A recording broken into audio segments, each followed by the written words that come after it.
দেখো চলে আসছি নতুন আরেকটা ইনফরমেশন নিয়ে। তো আজকে এই ভিডিওটাতে আমরা মূলত কয়েকটা বিষয় নিয়ে আলোচনা করব। সেটা হচ্ছে অঙ্গনওয়াড়ি কর্মী এবং আশা কর্মী বা চুক্তিভিত্তিক অস্থায়ী যে সমস্ত কর্মীরা রয়েছেন তাদের ভবিষ্যৎ নিয়ে।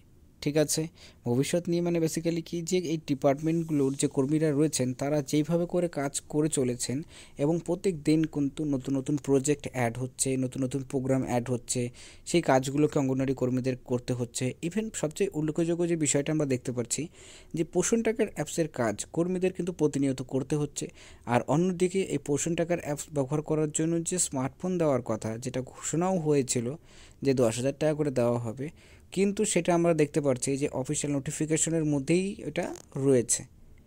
কিন্তু অরিজিনালি যেটা যে কার্যকর হবে, মানে কর্মীরা যে পাবেন, সেই টাকা তারা কিন্তু এখনও পর্যন্ত পেয়ে ওঠেননি।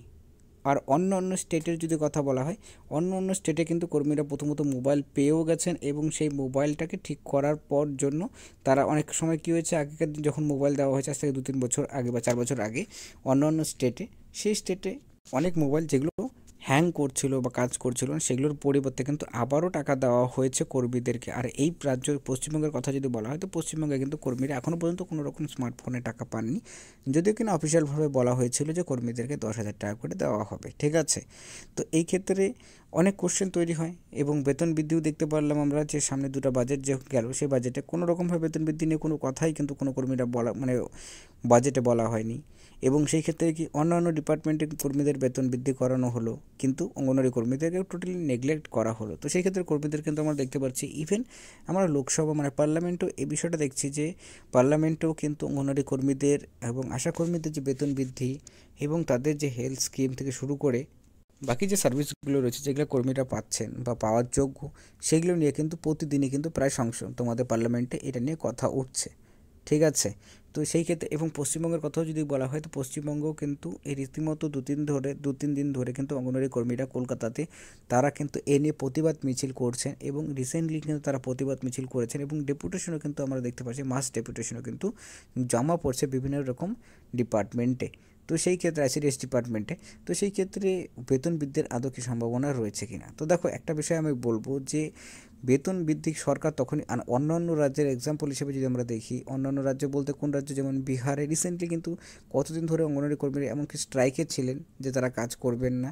তো এগুলোর পর কিন্তু ফাইনালি তাদের কিন্তু একটা ন্যূনতম বেতন বৃদ্ধি করানো হয়েছে। তো সেই ক্ষেত্রে আন্দোলন করলে পরে কিন্তু বেনিফিট অন্যান্য রাজ্যে কর্মীরা অবশ্যই পেয়েছেন। গুজরাটেও আমরা এক্সাম্পল হিসেবে দেখেছি যেখানে আন্দোলন করার পর কর্মীদের বেতন বৃদ্ধি করানো হয়েছে।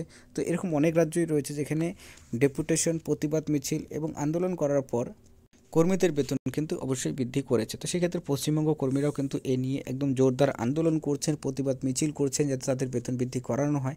তো সেক্ষেত্রে এটার ইম্প্যাক্ট কী হতে পারে, তো দেখো এটার ইম্প্যাক্ট হিসাবে কী হতে পারে, যদি মনে করে তেমনভাবে করে করা হয় তাহলে পরে কিন্তু কর্মীদের বেতন বৃদ্ধি অবশ্যই হওয়ার সম্ভাবনা থেকে যায়। মানে অন্যান্য রাজ্যে যেসব যে রেকর্ডগুলো আমরা দেখেছি বা অন্যান্য রাজ্যে যেসব জিনিসগুলো হয়েছে, যে এক্সাম্পলগুলো তোমাদেরকে বললাম, ঠিক তেমনই কিন্তু পশ্চিমবঙ্গ বেতন বৃদ্ধির হওয়ার সম্ভাবনা রয়েছে। কারণ আমরা অন্য দিক দিয়ে যদি দেখি যে লাস্ট 2019-এ বেতন বৃদ্ধি হয়েছে, তারপর থেকে 4-5 বছর পার হয়ে গেলে পরেও কর্মীদের বেতন বৃদ্ধি করানো হয়নি, কিন্তু কাজের চাপ তাদের বেড়েই চলেছে। তো সেই দিক দেখতে গেলে পরে অবশ্যই একটা সম্ভাবনা রয়েছে, কিন্তু যত পর্যন্ত অফিসিয়াল কনফার্মেশন আসছে, কর্মীদের কিন্তু এভাবে করেই তাদের যে কাজগুলো রয়েছে সেগুলো করতে হবে এবং তাদের যে আন্দোলনটা বা প্রতিবাদ মিছিল সেটা চালিয়ে যেতে হবে।